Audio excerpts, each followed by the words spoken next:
नमस्कार, मी श्री पुराणिक स्वागत करतो तुमचे आठवणींची उंजळ या चॅनलमध्ये।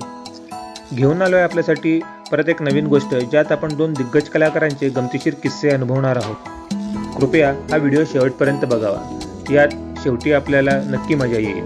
पुढे जाण्याआधी जर कोणी अजूनही या चॅनलला सबस्क्राईब केलेले नसेल तर कृपया सबस्क्राईब करा, शेअर करा आणि कमेंटमध्ये आपले मत जरूर नोंदवा।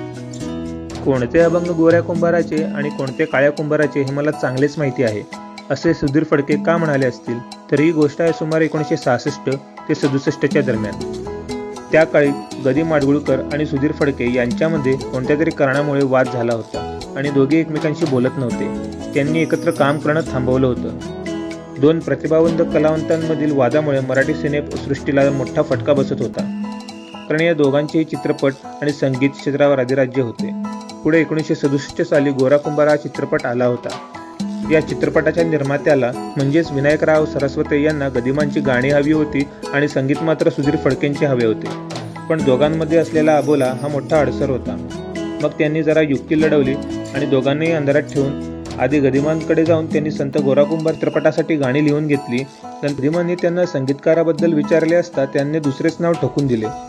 मग ही गाणी घेऊन त्यांनी एका व्यक्तीला मुंबईला सुधीर फडके यांच्याकडे पाठवले। आपल्याला संत गोरा कुंभार यांनी लिहिलेली ही गाणी स्वरबद्ध करायची आहेत असा निरोपही दिला।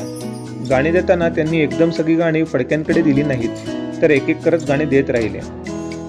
सुधीर फडके आणि गदिमा यांनी अनेक वर्ष एकत्र काम केले होते, त्यामुळे सुधीर फडके यांना ही गाणी संत गोरा कुंभार यांची नसून गदिमांचीच आहेत हे लक्षात यायला काही वेळ लागला नव्हता। त्यांनी गाणी स्वरबद्ध केली।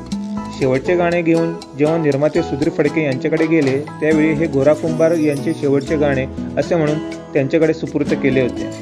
सुधीर फडके यांनी मात्र त्यांना मिश्किलपणे सांगितले, मला माहिती आहेत कोणती गाणी गोऱ्या कुंभाराची आहेत आणि कोणती काळ्या कुंभाराची आहेत। तर अशी होती मैत्री या दोन दोस्तांची, आणि ते गाणं होतं, उठ पंढरीच्या राजा वाढ वेळ झाला, हवा वैष्णवांचा दारी दर्शनास आला।